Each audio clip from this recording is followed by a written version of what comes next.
That was a good answer. That was a really good answer. Okay. I hope you get up on something here, right? Everyone here so far has said that the key secret, right, is adding value somehow. I thought I wanted to look down line. Every single person added that. We are adding more value right now to people also on Facebook. So guys, say hello to everybody here on Facebook. We are live on Facebook. All right, so from now on, we're going to be live. We're going to share this education with everybody because we need knowledge. We need to share knowledge. So, Robert, my question for you. Where are you seeing the market going right now? Oh, that's a great question. Let me just start off by saying this, is that you have a lot of people that make a lot of money on scaring the shit out of you, right? And because the more scared you are, the more willing you are to part with some of your money to learn how not to part with the rest. And so just think about that for a second. You have all these naysayers, and if you just stick to the numbers and just purely, everyone jumped on this, and the millennials, right? Huge population. And one of the things, if you look at, I'm not even going to use LA as an example, but I'll use the United States as an example. We have the strongest, youngest workforce in the world right now.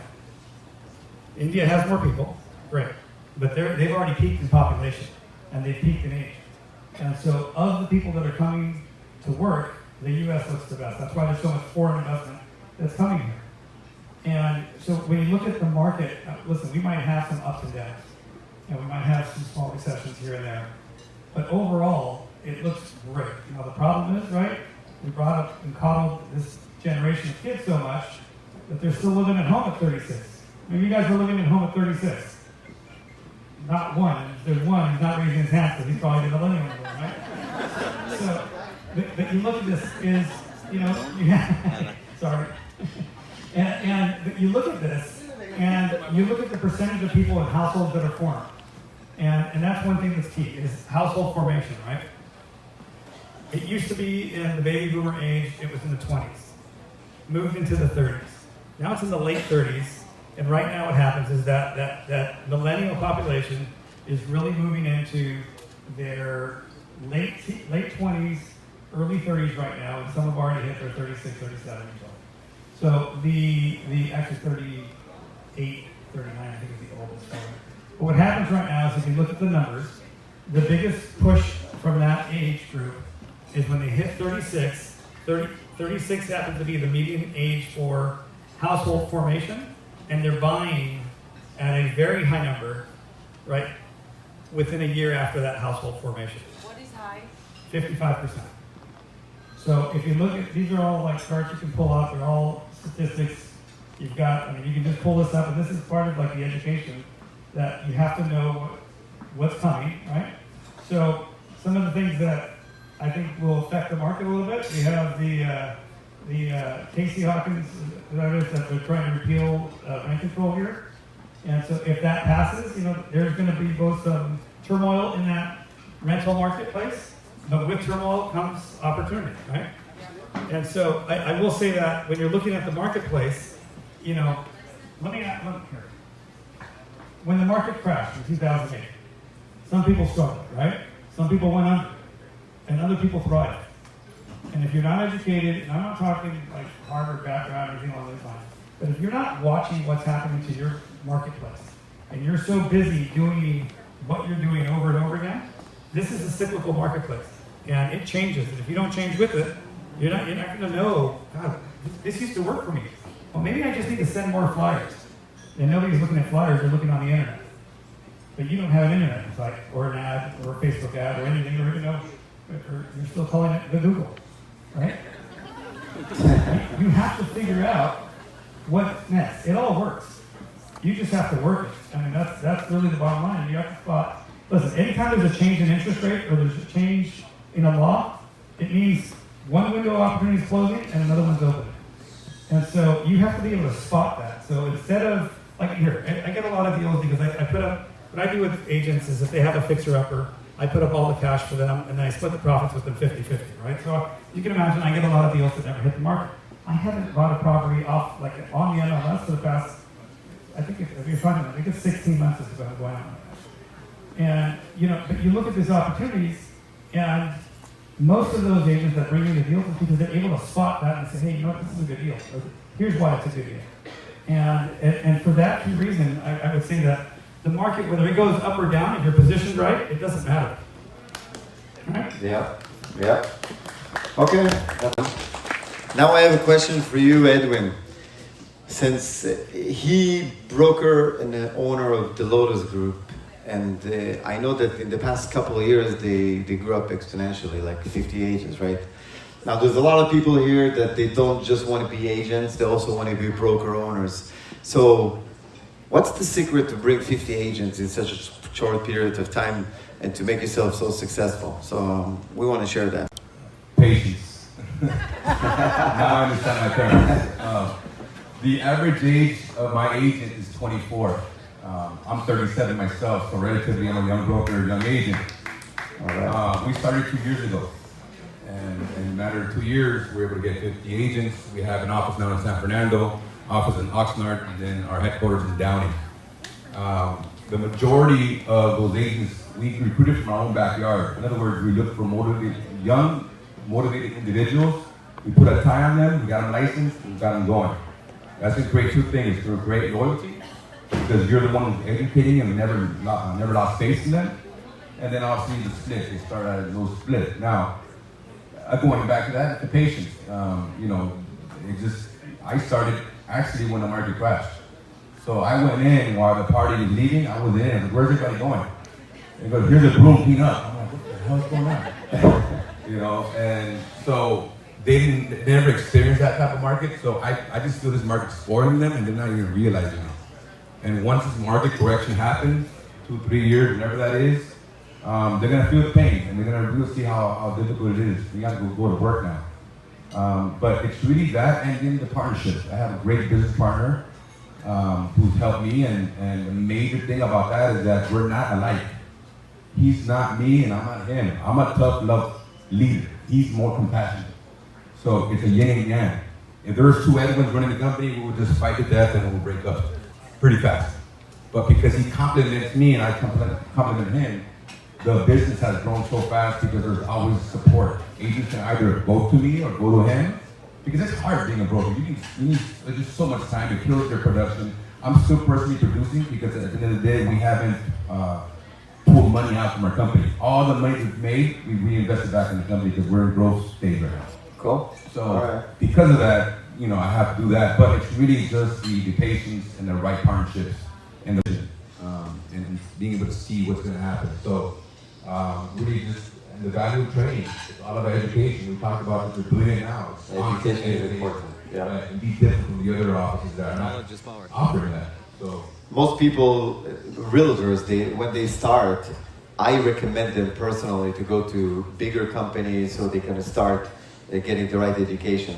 A lot of smaller companies, they don't really provide the right education, but I'm glad that you think different. And that's what makes you more successful than smaller companies, other smaller companies. Good job. Arthur, yeah, let's give him some love. Whoever wants to be a broker owner here, that's good tips. All right, so Arthur, where do you feel the non-QM market is heading? And explain to him what non-QM is, please. Based on the fact the company just made a major investment in it, it better go very far. Non-QM, we all know. Most of you lived through the subprime market. I used to own a subprime company here in the Valley called the Mortgage Wing. Luckily, I sold it 3 or 4 months before the crash. Non-QM is a version of it. Just they want to call it a more responsible version. I just call it. It's really an institutional version of hard money, to tell you the truth.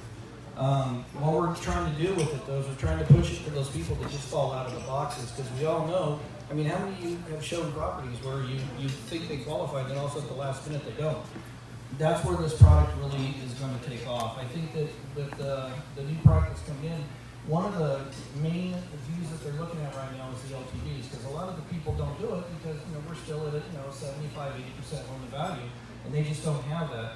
But one of the things that these investors are looking at now on the secondary side is they're seeing that the major foreclosures that are happening and the default rates are not caused by LTV. It's caused by usually one person in the family losing an up on the mortgage, where a mortgage might adjust because somebody did the 3 and the 5 or the 7 years.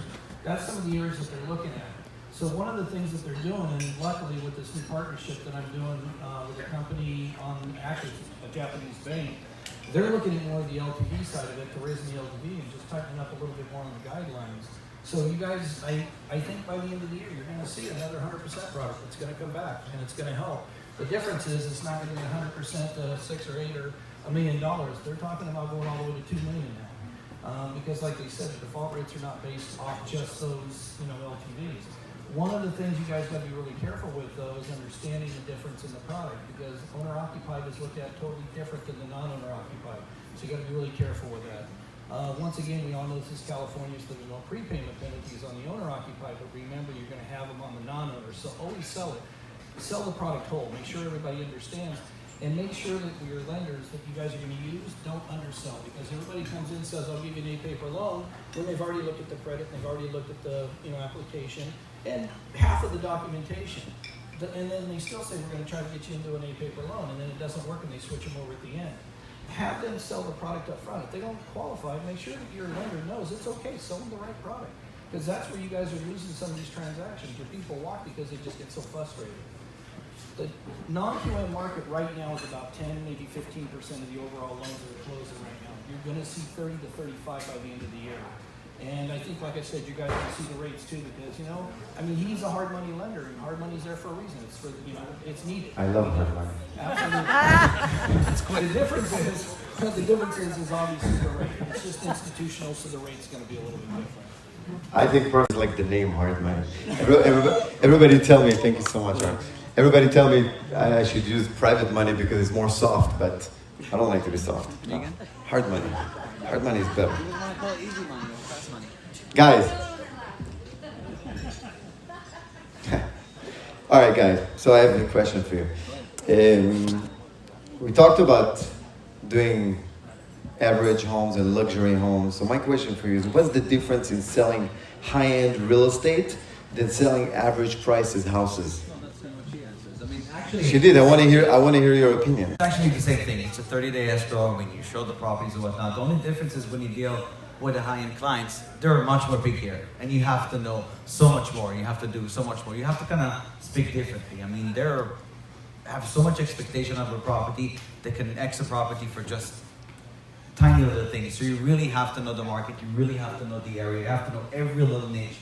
You have to talk to them a little bit different than you talk to like a first-time home buyer. First-time home buyer just need 4 walls and a roof.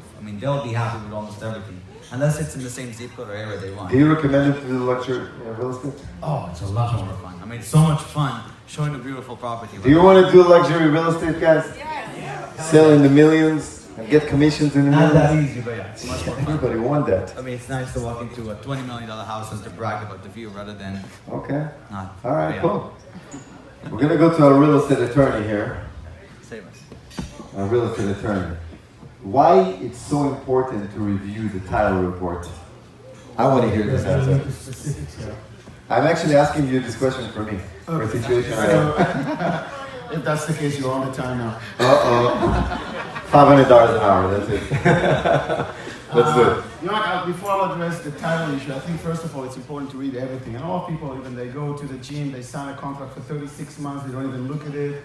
So I would really recommend to everybody, read the documents. I know it looks like scary, font 8, 6 pages, 8 pages. It's not that bad, actually. The other things, before I get to the title, avoid just like doing those electronic signatures, sign. You're paying a realtor quite a lot of money. Have them come, read the documents, go through the sections. Sometimes you're going to pick up certain things by doing it, just by... Then I think one of the areas that are kind of like not being paid attention to, especially with development properties, is title.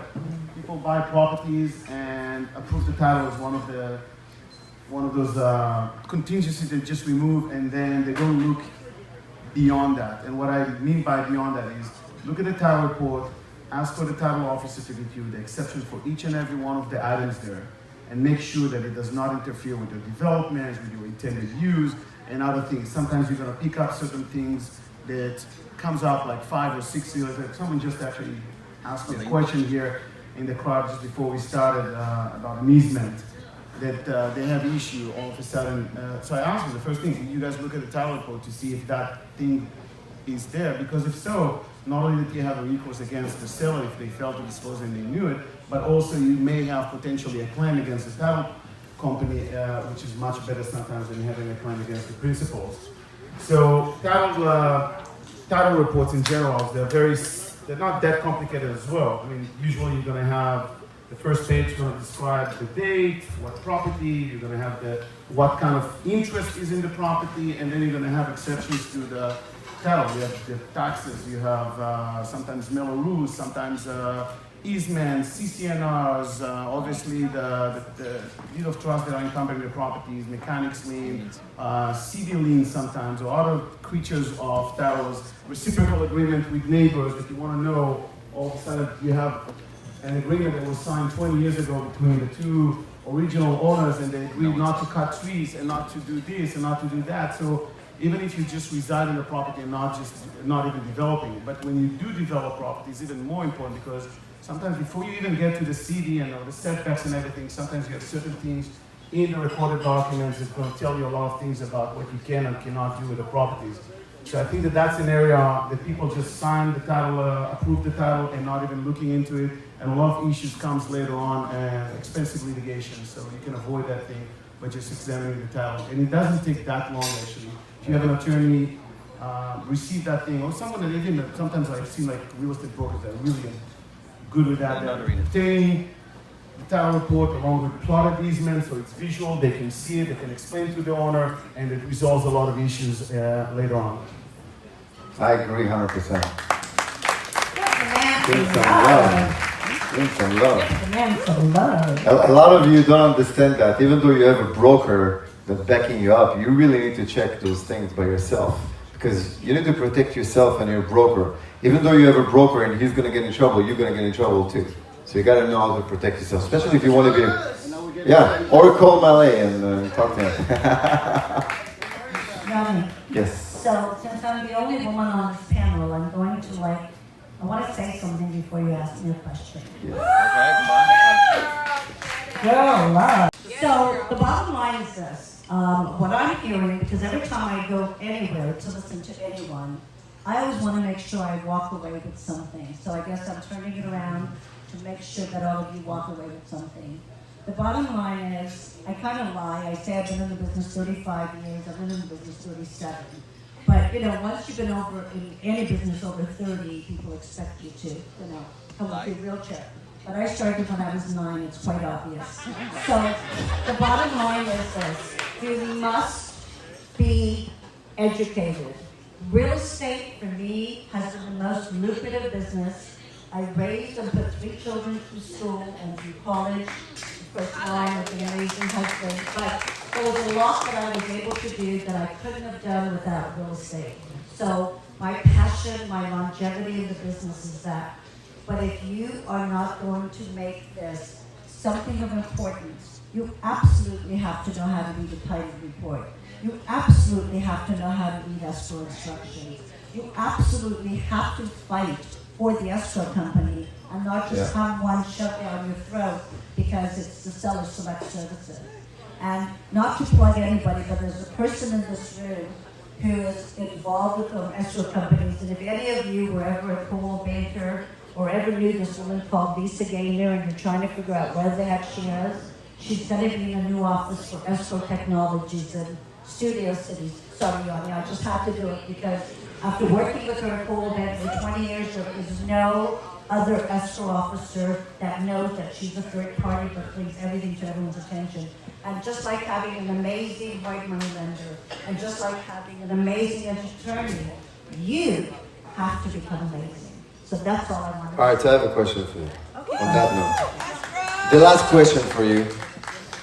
If you had to do it all over, what are the 2 main items you would never do or modify?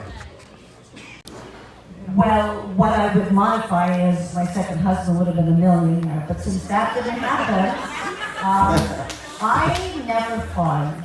And I know I sound like I'm proud of it, but when I started in the business, 37 years ago, I was born in Budapest, Hungary, and my grandparents had a farm.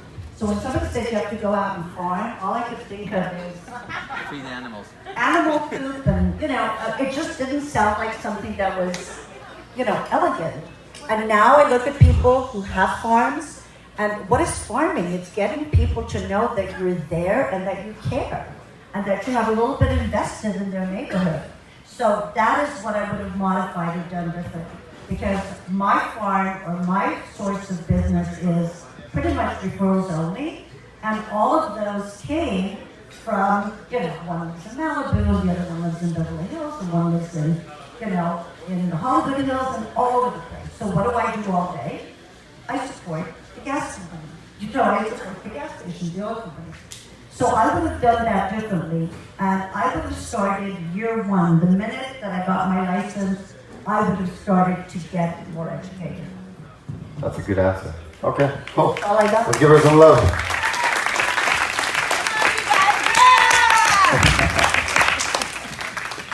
Robert, here's a question for you. Do you think that interest rate will go up, and how do you think it's going to affect the market? Well, I'll say with 100% certainty, the interest rates are going to go up. There are. Yeah. How long do you think it's going to take? No, I think they'll go up. I'll say, I think maybe another 3 times this year, maybe as much as 4. But here, keep this in mind, right? You've got GDP is at an all-time high, right? You've got personal incomes at an all-time high. Personal profit for companies is at an all-time high. And so you're looking at a market that is unlike, the previous market, where we were coming from 18% interest rates and went all the way down to where we hit the rock bottom in 2012. And you look at, that's a different market. For many of you guys have never been in a upswing market, right? But look at the 80s. The 80s doubled in value. They got to 18% interest rates because they had inflation. So here's what's happening right now. You've got, let's take a look at the, job turn. You got 3 million available jobs and 4.2 people trying to fill them. There's a disconnect. So what happens when you have demand and supply go one way versus the other? There's a rise. So you're starting to see personal income rise as well. Past first quarter, personal income rose. It rose, let me think here, if I remember correctly. So if you stayed at your job, you got a 2.6% raise on average across the country. If you changed jobs, you got a 4% raise. So just like real estate values, when they're increasing little by little here, 3%, 5%, 4% a year, we're at 28% affordability because personal income is also going up. So as long as we're under or over, I'll say 20%, 17% was the last turnover. The turnover before that, for some reason, 17% seems to be that kind of magic number where the tables shift into a down market. But right now at 28%, we're looking pretty good. And so I'm not sure I answered the question, but with interest rates, interest rates will definitely go up. I don't see it affecting the market as bad as others do. There's a lot of people who are like, hey, listen, these people won't be able to afford a house because of X. The bottom line is there's a few things that happen in the market, like I guess the cycle before us that we're entering here. And one is that there was a lot of here, let me just explain this. All right, so housing tenure, you guys know what that is? The length of time that a family stays in a house on average. So in previous cycles, it was 6 years. It's now up to 10 years. Part of it is because he's the only millennial that moved out and has a business, right? And so now you've got a tenure that's only, it's a 10-year lifespan for the average person that's living in a house. You couple that with the fact that you've got the builders didn't go out and build single families like they normally did in other cycles. This cycle, they all built apartment buildings. So you see all the apartment buildings that went up. So you look at the overall housing stock, and what happened now is this, is there's a lot of rentals, and that's why you saw the rental rates just go through the roof, right? That's because that's where the available housing stock came from. Now, demand has been meeting supply on the houses. It's been outpacing it slightly. That's why you're seeing the increases in value. But with 28% affordability, you look at that as a core factor. There's a lot of people still that can afford, and there's more entry in the marketplace as the millennials age. So I don't see interest rates really being a huge factor. You know, I would keep an eye on like core inflation products. You know, whether it's like industrial or sales production, things along those lines. I think that's more a telling sign that is the interest rate itself. Cool. That's a good answer. All right, so we're going to Edwin. After Art is going to finish, then we're going to open for questions and answers. So prepare your questions for everybody here. So this is actually a very good question about technology. So we are entering a new type of real estate market where technology has taken a lead role at times in terms of the lead generation. How has it changed your business? It's made it easier. Look, guys, I have these systems. They now have their part of artificial intelligence. It's working for you now. We know that these technology companies are trying to replace the old school traditional real estate agencies, but again, as long as you have value proposition, you're not going away. But going back to the CRMs, right? Right now, as we speak, I got like 2 text alerts asking me as far as when can we meet for a listing appointment. And how that happened is I utilize Facebook ad. The average person spends 4 hours on Facebook. So why aren't you there? Okay, that's number 1. Number 2, utilize the Facebook ads to put information there where they can easily click. Hey, learn more, want more information? Click. Facebook already has their information, all their phone number, email, first and last name. That directly goes to Lines Desk. That's another CRM I use called Lines Desk. And from there, they get a link of my YouTube video introducing myself as the realtor. And I'm gonna pretty much text you or call you shortly in order to set up a meeting of some sort. So all of this is working by itself. That's pretty cool. And again, I'm not thinking none of this is replacing old school prospecting. It will never replace it. I'm only saying this is only complements the new ways of prospecting. So do you recommend them to do like a lot of social media ads, like Facebook ads? I mean, that's what I do, and it's working for The me. pay per click, right? The paper ads and sponsored ads. How much do you pay per click? Well, I use lenders to help me with the marketing. With the marketing part.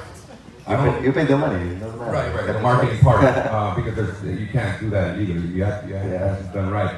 But the partnership with that. But at the end of the day, I spend like maybe $800 a month, and I get like 200 leads a month.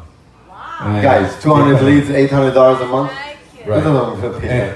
And well, I got 2 listings so far of it, so my return is going to be there once we close. I just started this about 6 months ago. That's amazing. And it's working with that. Now, these come into your database, and now what I'm doing is another way, and I want you guys, if you guys really want to use this knowledge, you guys can write this stuff down.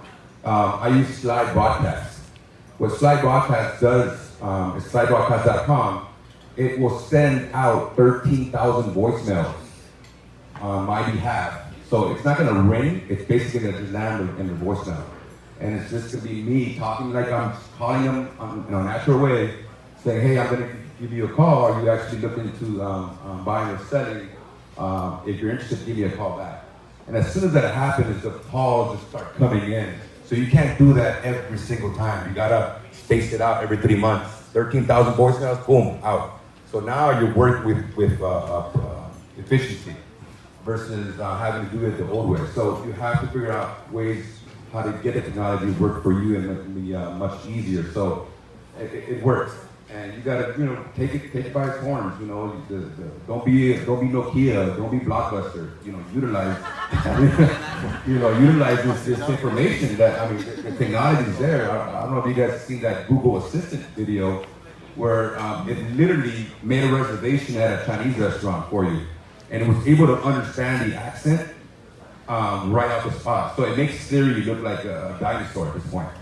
And it's the technology. When I seen that, I was just amazed. So it's coming, it's already here. Figure out how to utilize that and implement it in your business. So I use Lion's Desk. It does everything for me. As far as the automation part of it, it's live broadcast. I go to Core Realty Resource to get all my mobile phone numbers. Core Realty Resource. That's where I get all the mobile phone numbers. So now I can leave these 13,000 voicemails. Can you imagine that? I mean, look how much efficient you are. You're not no longer cold calling, spending hours each day. It's all automated now, and it's so much easier. Now you're able to spend more time on other things like setting listings and what have you, but this will work for you. So the automation part is here, and you gotta find out what it will, like, again, educating ourselves, right? Understanding what's out there, what type of tools are out there to work for your business. So that's the technology that is, and I'm sure there's gonna be much better technology out there that's gonna improve, but use it to your own advantage. And so that's That was very important. Guys, 200 leads a month, $800? I'm going to talk to you. Listen, social media is obviously the biggest thing right now. And social media is a great tool for you guys to really become famous in your industry. In front of your clients, in front of all those people. It would cost you thousands of dollars if it wouldn't be for the social media. You can do this for less money and create more damage, really. So, Arthur, I have one more question for you, and this is the last question for the night. Save the best for last. If you could look into the future, just 24 months, what would you say is going to be the biggest winners? The biggest winners. Yes, who are going to be the biggest winners? I would say... Microphone. I'm sorry, guys. I had to think about this one for a second. I'm going to say this in just a second, but I do want to agree with the panel on a couple of things. First of all, you guys got an amazing panel up here. I've never met these people. I don't know who they are, but everything I heard tonight told me one thing: education is obviously the key to success, and there's your education right there. Drive desire is also a big factor in this. To answer this question, where I'm seeing it's going to be, I think the consumer is going to be the winner. I've sat on a lot of panels. I've sat in front of a lot of different people over the last few months. And everybody has nothing but positive things to say about the market. One of the things that they say that they're going to come into, obviously, the lending side of it. Everybody's saying, well, when's lending going to lighten up? Well, let's hear, guys. The problem is that you got to get out there, you got to find it. You got to find the right people to take care of it for you. So I think in the next 24 months, I think it's going to do nothing but go up. I think our values, from my side, I think property values are going to do nothing but go up. I still have to agree with, once again, on the attorney side, you guys have got to get more serious about the documentation, because what happens and what kicks us back into the old days is bad documentation when it goes to sell on Wall Street. We can't have pools the way we used to have them. So that's a big factor. So, wrap yourself up, do the process right. But I do want to share just one last thing, just a little story. In fact, this is going to include somebody in the audience, if it's okay if I don't mind mentioning somebody's name. Success is always been the key. Me surrounding myself with successful people. I lived through the 97. A lot of you guys really felt the shakedown in 07 and 08. I felt it in 97, guys. And it was bad. It was bad just on a smaller scale. But one of the things that I did after 97, and the reason that I lived through one of the few mortgage companies that did well through that part of it, was the fact that I surrounded myself with nothing but positive people that actually brought me value from them. It was them bringing me their value. So I have to say one thing, and I know everybody probably knows it here. I had a little title girl walking in my office one day. It was probably 2004, 2005. Tracy, can you just stand up just for a second? And I know everybody knows her. She was the first title person in this business that I ever met with, believe it or not, because I was always on the executive management side. So I never got into a position where I got to meet a lot of the people that came in from the outside. Tracy walked in and she didn't say what she was going to do for me. She asked me what my problems were. She goes, what is it that you have? What can we do? What can we work to get things better? I started working with her company. Believe it or not, they've gotten every deal that I've ever done since then. And she handles all my branches now. So that's the type of thing. That's the value that's out there. People that come in, they want to help you be more successful. That's what really the key to success is right there. Look out for them because they're out there. And the last thing, just on the education thing, I got to tell you guys, you know, we all know what's happened with the mortgage side, just the difference, because we had to kind of catch up with the real estate side. I mean, anybody could do a loan in the past, believe it or not. They can sign their name to it, they can do the loans. The problem is now is that obviously we have a SAFE Act that's going to cover the education is there, and we're being scrutinized by everybody. But let me tell you, just the stuff that I've taken and looked at in all my continuing education, I've learned something every time. So don't look at it as, you know, being a bad thing. Look at it as being a good thing and do as much of it as you can, because let me tell you, it's out there. And once again, I compliment everybody here. It's a great crowd, and we look forward to some of your questions. Great.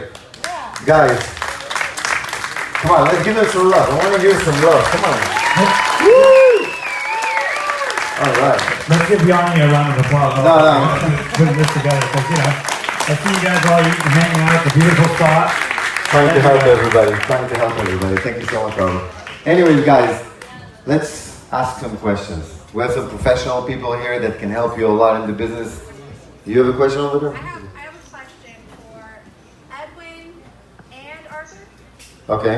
Edwin, what CRM services do you use? I've heard of Maxwell, and I'm researching them right now for loan officers. Can you recommend someone? I know you said Lions. Right, Lions Desk. And it's relatively cheap. You won't pay $225 for the whole year compared to like Top Producer and Boomtown and all that. But Lions Desk is a new CRM that helps me text people on my behalf, send video links, is able to track who calls the system.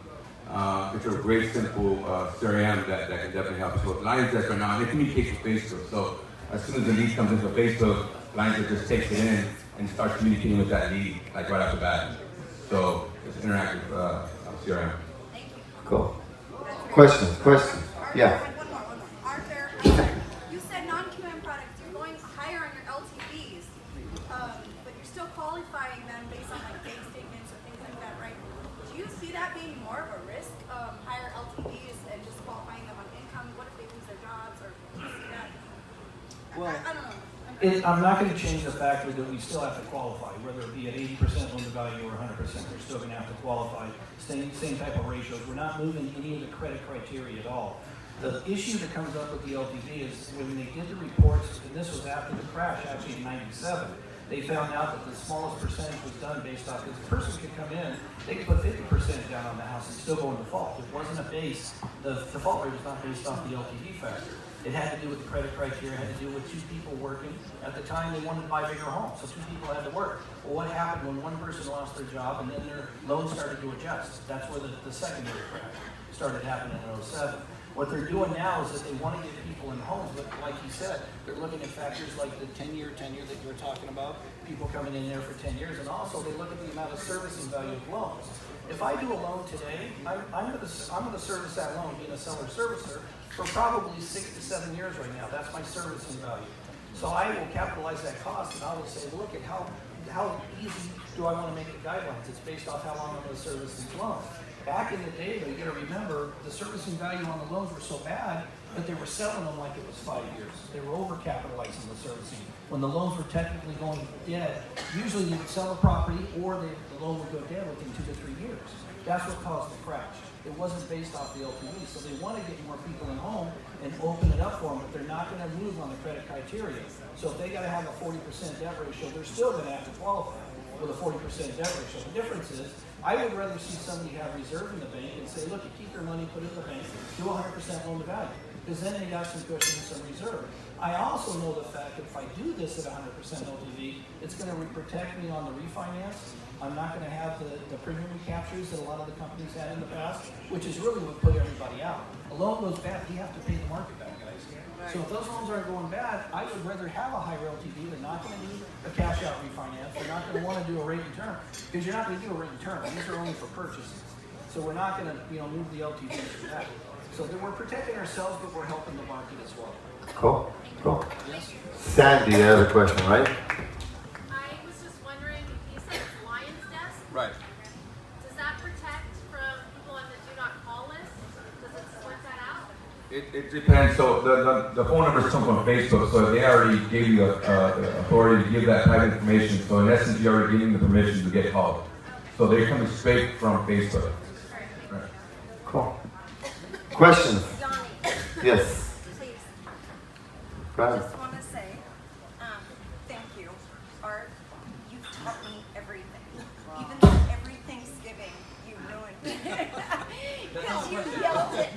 That's the question. Dad, but he's my brother. But guess what? What's the question? You taught me so much, and you yelling at me made me think. And my mom and dad, my Jewish parents, they gave me so much shit. They're like, he cares about you, Tracy. I'm like, oh my God. And Yanni, you're the most amazing hard money lender I've ever known. And kudos. I'm the only one you know. By the way, no, but you're the only one that I tell everyone to use. She does. But You sure? yes. I'm counting on you, Tracy. No, Okay. I know. Yes, and Thank you. Guy, you're amazing. I never. Let's go. You're the guy. Thank you, Tracy. Woo! Anita, All right, go ahead. okay, I love that you talk so highly about title reps, mortgage brokers, escrow, and everything. And by the way, again, Art, when I almost died 2 years ago and I was in the hospital for a month, I love you for being there. Love you. Guys, all right. A round of applause for Tracy. Thank you so much, Tracy. Do you all have lions? Everybody got lions here? Tracy has a lion. We're giving them away, you know. I want them to have them. Give them to your kids, something, you know. Questions? Questions, come on. Talk to me, guys. Yeah. This is for everyone on the panel. I'm just curious, like, what your average marketing spend is per month, and you know where both of that goes. Like, is it for software, or is it like advertising? Is it sponsoring conferences? She's asking what your average spending a month for marketing. Who wants to take it? We just take it as a, I'm sorry. We just take ours as a percentage, so every month it changes because we'll take a percentage of profits. Whether or not we do that on our own, or we actually oust it and give it to people in a bonus to go towards their advertising. So it's just a percentage. I think ours is right about 1.5% right now, based off what we're making. So on a company level, we spend around $2,500 a month, and then on my personal, it's around $800 to $1,000 a month on that. So that's why I do the marketing events. I'm part of an IREP, so I have to spend money there for the events, and so it's a great way of networking. By the way, guys, NAREP, whoever doesn't know, the National Hispanic Association of Realtors, it's a great member, organization that, they provide great education, great parties. We just had Cinco de Mayo, it was great. So I recommend to join. I'm part of the board, actually. He's my president. He's my president. Yeah. Our next event is August 2nd, and it's called The Changing Face of Los Angeles, and that involves the current gentrification that's happening in Echo Park, Highland Park, and Eagle Rock, LaSalle, Inglewood, even Compton. Community's changing, and we wanted to address that from both sides, the investment side and the community side. Go for us. All right. So how much marketing are you spending a month? I'll say systems-wise, probably somewhere in that $3,000 to $4,000 a month, and then marketing dollars that actually goes into like PPC and something along those lines. We probably spend another 2 to 3, maybe. 2 to 3,000. It's not a lot. Okay. If you think about it, one deal will cover the whole month. Right? Here's the thing. So I don't buy anything generally directly. Very rarely does that come on. Most of my deals come from agents like yourself or other investors, and so I just kind of do marketing that is an offset to what you guys are doing to help basically then have more leads to go with. Yeah. Okay, cool. Anita, you want to say what to spending marketing? No, only she told me why she wants to know. She what? I want to know why she wants to know. Because it's going to help her business, I guess, right? How's it going to help her business to know what we spend? No, I'm really curious. You to hire her. That's what she wants. She does marketing. Oh, question. No, I want to know why. It doesn't make any difference to my business knowing how much you spend on yours. Give her a tip. Give her a tip? Give her a tip. Okay. So I like to spend my time and my thinking on how to do more business. And I like to spend my calculations on my bottom line. It's like when I say to a client, you walk into the house and the first thing they say, before I show you my house, what are you going to charge me? And I go, is that what matters? Or, what you're putting out or what your bottom line's going to be? So for me, it varies, and that's why I can't just give you a percentage, because if I go into the market or if I'm trying to, if I start going into $6, $8, $10 million homes, then I'm going to take part of their charity functions. Because one of the things I think is really important is to know who your client is and to find out what is important to them. So one month I may spend $2,000, $3,000, $5,000 donating to their charity to be able to get into that group so I can get invited to more events and stuff like that. So my answer wouldn't be helpful, but my suggestion is keep the pipeline filled. Keep it filled and qualify the pipeline, because I know I was a trainer for many years for real estate, and so what I find is that people have 6 clients, and 3 o'clock they go, I can go home today, it's not a big deal. I've got 6 clients, I'm gonna make all this money, and then you realize that one's not a real client, one has a broker who has no time, so they're using you as a chauffeur, and all of that. So, get them qualified. You've got all these amazing people. Get the client qualified, get them going. And of course, go try to get the listings, because that's where the money is. Nice. All right. Now you're an attorney, so you don't spend money on marketing. You make money for people. Average, I will say 3 to 5. Depends on the amount of listing and the size of the listing, photography. Recently it was probably 5 to 7. Do you invest a lot in market when you market the property? I market the property. How much money you spend there? It depends on the type of You do the video, the website, everything. Exactly. Yeah. The bigger house, the bigger photography, the bigger pictures, the bigger website. Okay. All right. Sounds good. Any more questions? Yes, sir. You do in a luxury market over here. How do you say that you spend a lot of money? So is branding more important in your business? Branding more important than what? When you list a property, do you brand yourself? Of course, I brand myself in the property. It's very important. And is it like going more as the technology is increasing? Is Yes. it helping you to get more listings? Absolutely. It is. You realize you're still a proponent of more branding and getting more listings? Yes, by all means, and it works. Big time. Cool. Any more questions? Yes. That puts the question to anyone who want to take it. How would you say the blockchain technology and cryptocurrencies would change the face of real estate transactions and MLS and everything else in general? Because we do deal with a lot of contracts on the society. So the question is how cryptocurrencies will change the market? Not only that, but blockchain technology as well. Okay. Who do you ask you this question? Whoever wants. Who can answer?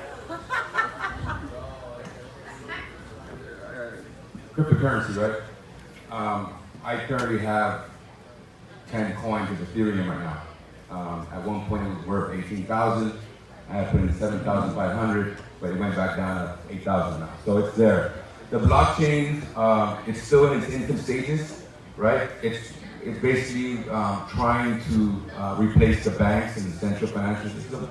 So it's going to take some time before you use that. I know at some point I heard that you were able to use Bitcoin to purchase a property. But the thing is, the currency, the value is just so volatile that at one point, you can spend, use 10 coins, right? But the next day, those 10 coins are worth crap.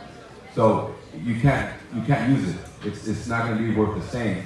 It's not consistent. So it's going to need some time. And just like any new technology, like Bitcoin was the pioneer, there's always going to be that second or third invention that's going to make it better. And it's not Bitcoin. It's going to be something else. And it's always been like that in history. Now, I'm not proclaiming that cryptocurrency is here to stay and this and that. I'm just letting you guys know that only the ones that are viable to the economy of some sort of great value are the ones that stay. And cryptocurrency is a whole different subject. I don't want to get into all that, but some people feel it's crap, it's a fake, whatever. And then these other people who are like investing in it. If you're not ready to lose money, don't get involved. A lot of people still making money with this, but it's fairly new to the market, and the government is trying to completely shut it down. So I don't think it's going to affect the real estate market. To tell you, what I think really. I don't think it's going to affect the market, not right now, maybe in 5 years to 10 years from now. It's fairly new. Everybody's talking about buying real estate with cryptocurrencies, but you can't really buy yet with cryptocurrencies. You can't. Some people are going to take it, but 1 out of like a billion. Nobody else going to want it. Everybody want cash. That's the way it is. Yeah. I have a question. You were next. One second. Yeah. And Anita. What's the question? So, as far as the third-party company, what do you that you give your business to? What do you look for? What do you expect from them, like an escrow company? Someone we can trust. Microphone. What's the question? Repeat the question. Repeat the question. You want to repeat the question? No, you Shit. repeat it. You repeat it so that they can hear you. Someone we can trust. Someone's going to be there, and most important, someone who knows how to answer the question. The question is, what are you looking in an escrow company, right? When you're closing your deals. I dealt with people that every time I called, they have to put me on hold and call someone else and ask, and not giving me a straight answer, and I hate that. But you really want to have someone that's going to be there for you, care, and know. What would you say, Anita? What would you add to what I said? I personally went, I mean, don't forget, I've been doing this, longer than dirt. So when I went and I interviewed the escrow companies, I know nobody does that anymore nowadays, but I would sit down and I would say to them, what do you think your job is? And they look at me like, well, no one's ever asked me. I said, because I don't want to ask you to do something that you personally don't think is your job. So my impression of what your job is, and of course, I don't know if you guys feel this, but because of all of the technology and texting and everything else we do, we've lost a little bit of the personal communication, and I find that escrow, title, everybody really gets like what I want. I don't expect you to call me back in 5 minutes, and I may do something that people hate. I'll leave you a message of what I want. So you don't have to waste your time calling me back, but when you do call me back, have the information I requested. So because I try to give the absolute best available and possible, and I go out of my way to try to do that education, I want the escrow company to do the same, the title company to do the same. And at the end of the day, we're in a service business. So I would add this is first of all, I think it's great that you're looking at it that way, because there's a lot of just takers, right? And people just want to take from you. I will say, if you look at like everyone who's up here, we're all added value people one way or another. And so, there's two things that, whether you're in, I don't care what you're selling, right? You're selling something. So hone that skill first, right? And understand sales and how to ask and word and phrase a question. And then also, learn your craft. I don't mind when people say, hey, I don't know that answer, but I'm going to get, rather than the bullshit that somebody might tell you, and then it's not right. I want to know that someone knows what they're talking about. And so it's okay for me if this is, I don't know the answer, I'm going to find out for you. Great, that's perfect. Every time I call you? Well, no, if you're going to say that? No. Listen, if every time if you're ask questions, who knows? It might be, there's a lot of things that I would think that you would, like, they should know, right? That's exactly what I mean. But if they don't know other things and they're asking, it's okay. The other thing is that if they don't know and they're asking every time and they're hungry and they're young, I'm okay with that too. I don't mind it. But I will add that you have to look at how you can add value. If you're adding value, nobody cares that you're taking a look. It's like a pie. Nobody gets the whole pie. I don't think anyone should also get too comfortable, period. Yeah, but I'm just going to comment a little bit on the escrow side. As an attorney, I can tell. As far as the way I see it, escrow needs to be an impartial, neutral party. Many times you have brokerage that owns escrow companies, and it's so obvious that they're like accommodating one side more than the other and doing things. And I would suggest to escrow not to do that, because at one point they put themselves in uncomfortable situation when they kind of like bend it too much. So keep your impartial, provide a good service. No, don't get into drafting things on behalf of parties too much, and stay away from the deal. Let the parties, you're basically just facilitator to make sure that things are being deposited on one side, money and the deeds getting recorded at the end of the day. You're not supposed to take one side or another. So A lot of time we go into a situation where we see that the escrow is bending it a little bit, doing certain things, and then they either find themselves named in a lawsuit or being having to interplead funds and stuff like that. It ends up being very costly to the escrow. As far as the title companies, I think those are keys actually for both sides, and they're service providers. Most important also with those things, if there is what we call ABA, affiliate business arrangement, make sure that this is disclosed and it's not just coming up later that someone owed a certain percentage in the escrow or something like that, because when those things coming up, it opens a can of worms that you don't want to deal with, not with the agencies and the governmental agencies having jurisdiction over those parties, and so on and so forth. So just to supplement your answer. Cool. Any more questions? Yeah, you had a question. Yeah, I actually have two questions. Yes. The first one is for Anita and Robert, and they really emphasize about educating yourself. So I want to ask them, what is their best source of education? Where do they go to get that growth, to really learn about what's happening in the market and where they should be going? That's to Robert? To Robert and Anita.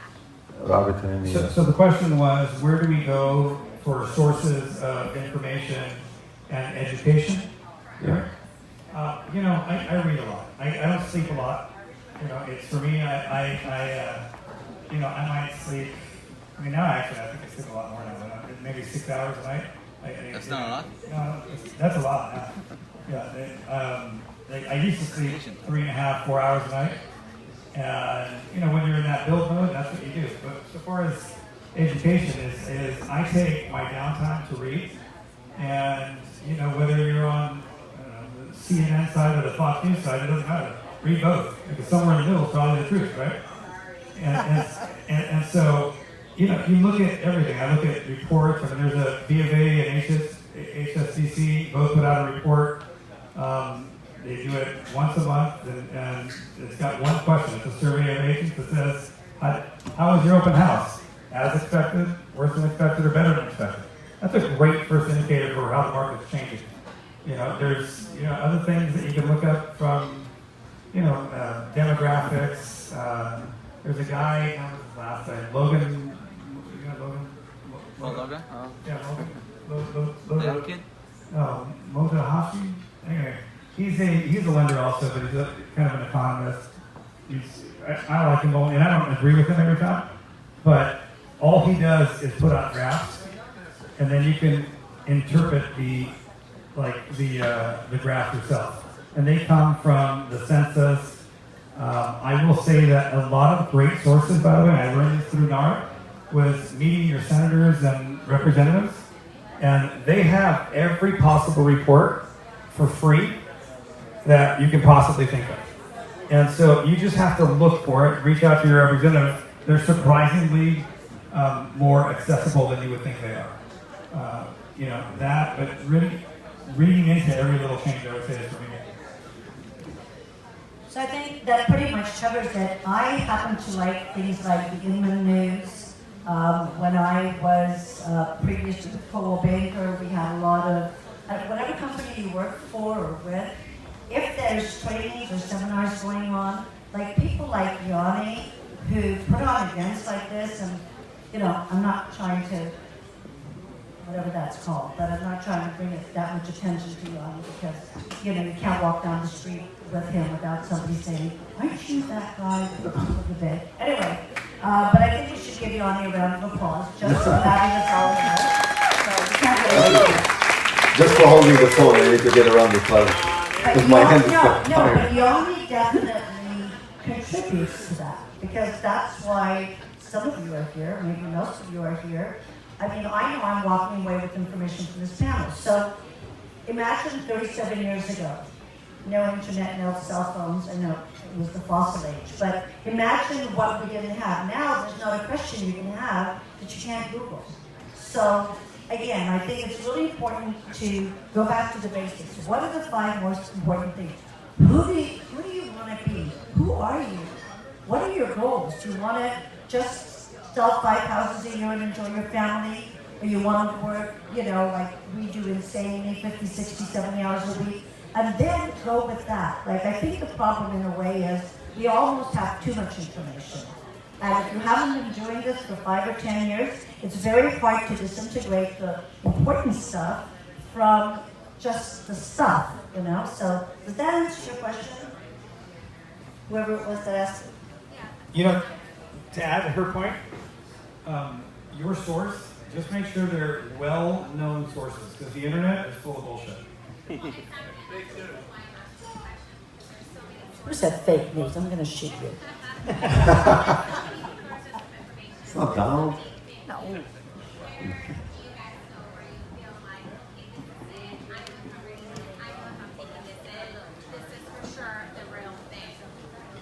So I would use nationally recognized sources and read them thoroughly, because I can't tell you how many times I've even seen some of theirs.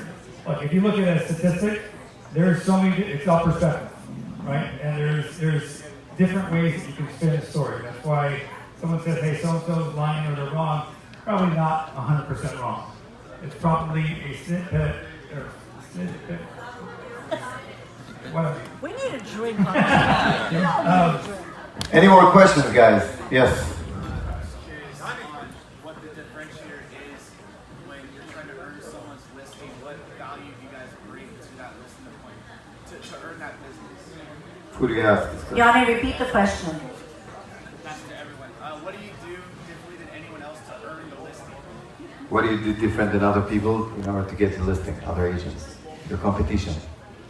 Well, this is a really tough one for me, because as I mentioned earlier, I have just joined a network. I'm not officially there yet. I joined a network where everybody's a broker, everybody's been there for a minimum, has been in the business a minimum of 5 years, and everybody has a minimum of 50 transactions. So I've been a trainer my whole life, and I kind of didn't think I belonged there, but at this stage of my life, it's amazing to be with a group of people that have similar experiences. But What do you do at a listing to get the listing? Okay, so to begin with, if I walk into a listing and I kind of tell them who I am and why I'm doing that, because I work for myself, just not by myself. And basically, the first thing I think is really important is for you to be the best version of you that you can be. Why? Because if you walk into the person's home, one of the things that people like is people like them. Now, you all heard the story about somebody walked in and started talking to this guy about fishing, and they loved each other, and it was a $5 million listing, and he was sure he got it. And the next thing you know is they gave the listing to somebody else, called him to go fishing. So there's that very fine line that you have to make sure that you're professional. But if you walk into a home and if you've traveled yourself and you start seeing china or paintings or their collections, you want to be able to address that. And I speak several languages, so that helps. I go to a lot of museums. I actually do like to learn a little bit about the client, so I try to find out if they're a car fanatic. I'll call one of my friends because I don't know anything about cars, more than I have to. But I do love art, and I do love different things. So I think that's what I do to get the listing, is I kind of zone in on, who's the person to talk to. We all know that you walk into somewhere and there's a husband and wife, and you start talking to the wife, and the husband's analytical and the wife is aesthetic and emotional, and it's two different conversations. So it's really assessing the situation very quickly and knowing what you need to bring to the table to satisfy all parties. Does that help? Good stuff. Guy, you want to give your opinion? I can say that you basically sell yourself. The homeowner has got to trust you, he's got to like you, got to feel that he can connect with you. So if he give it to you rather than someone else, he just, in other words, likes you more. Of course, you got to have the knowledge. You got to really know you got to know every question they ask you. This is something Mauricio taught me. To be good, there is no questions you don't have the answer right off the bat. Add, the charm to it, of course. Tell them make them feel they can trust you, like you get the listing. I want to hear Edwin's opinion too. It sounds qualifications for being an attorney, right? Let's hear Edwin's opinion, please. They said most of the things I was going to say. You gotta listen. If you're just there to sell and talk and try to impress them, and you're not listening, you're gonna miss their motive. Yeah. Right? And you're right, exactly. So, but if you stick with their motive and you listen on that, they're going to feel you actually care. You're not just trying to make money. But aside from that, that's the major part of that, is actually understanding why they're trying to sell. And then going with that and figure out how is that emotionally driving them to pretty much get to that point where you came to their house for an appointment. So that's one of the main things. Just listen to your client. I would like to also share my opinion with you, because and I'm not going to talk just about real estate. Anything you guys selling, if you listen, just like he said, you're going to discover a lot of things. You're going to get the answers, and the actual sale is going to be made by the person in front of you. The person in front of you is going to tell you exactly how to sell him that product, how to sell him the house. What does he want? How does he like it? How emotional he is for these four walls, you know? Like, he's going to tell you everything if you're just going to listen. I do that in hard money. Hard money lending, it's the same thing like selling real estate. Same thing with anything you sell in life. You know, you make yourself likable, they like you, now you listen to them. They tell you, oh, I like this, I like that. Okay, that's exactly how I'm going to sell it to you. Then you make a decision, you go for the kill. You got it? Anything else? Raz, okay, last question. No! What? What? Martin. Yes, sir.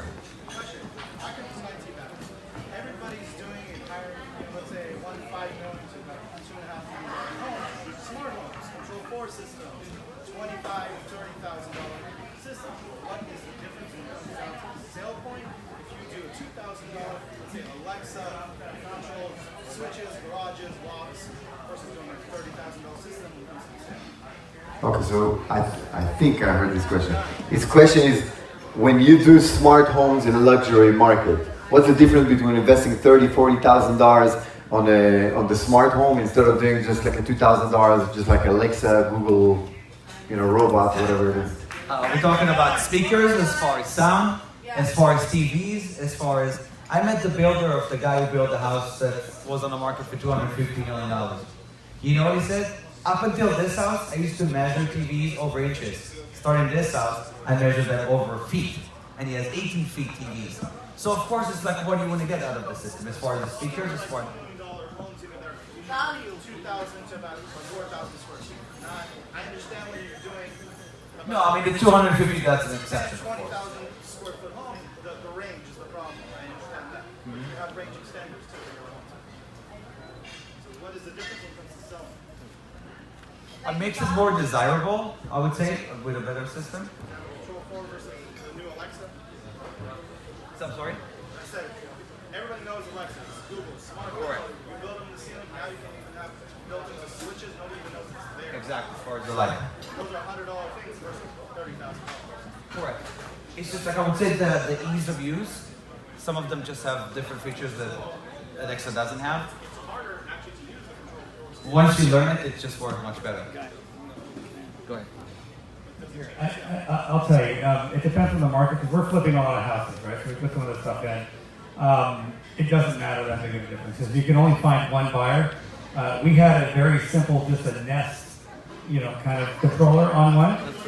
The buyer asked us to take it out because it's too complicated, right? You have to know your demographic, right? So if you're in Silicon Beach and you got a techie trendy, then you're going to go more towards the higher. But if you're in, you know, La Habra, Alexa's fantastic, right? No, I'm not knocking La Habra. I'm just saying you have to look at the demographics of the buyer. Yeah. Like I said, we're heading towards the millennials. IT stuff. Depends on the location, yeah. Look, you can only sell the house to one person, right? You only need one buyer. You need one buyer, that's it. So find the demographics that are best suited for that area, and that's who you target. No, it doesn't change the sale point of the house.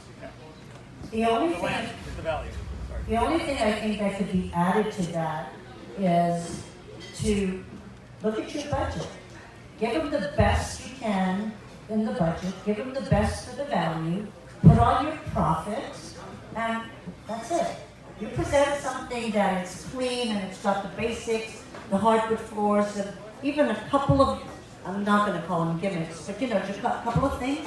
And if it fits into your budget, and if it fits into the comps and the neighborhood, by all means, why not give them the best possible? For something that'll cost you $25,000, you could easily get $40,000 to $60,000 in return. I'm trying to say the other way around. If you're spending the $30,000, they're more complicated than the $3,000 system. It's flipped around.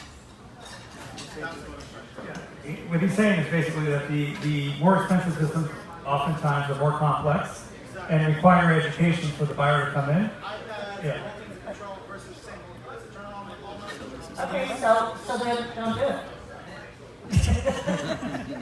I mean, it depends on the buyer, it depends on the neighborhood, and like you said, some people have, people who will run that for them. But again, you have a budget, you know what you're going to put in there, and yeah. So. Look at the project, look at your specific location, and your target buyer, your future buyer. You're going to know everything you're going to do. In Beverly Hills, yeah, you're going to invest like $50,000, $100,000 in a sophisticated system. But then in Compton, you're going to put Alexa for $40, from eBay or something. All right, guys. Yeah, one more, last one. Yeah, last one. Question is for Edwin. Edwin, please.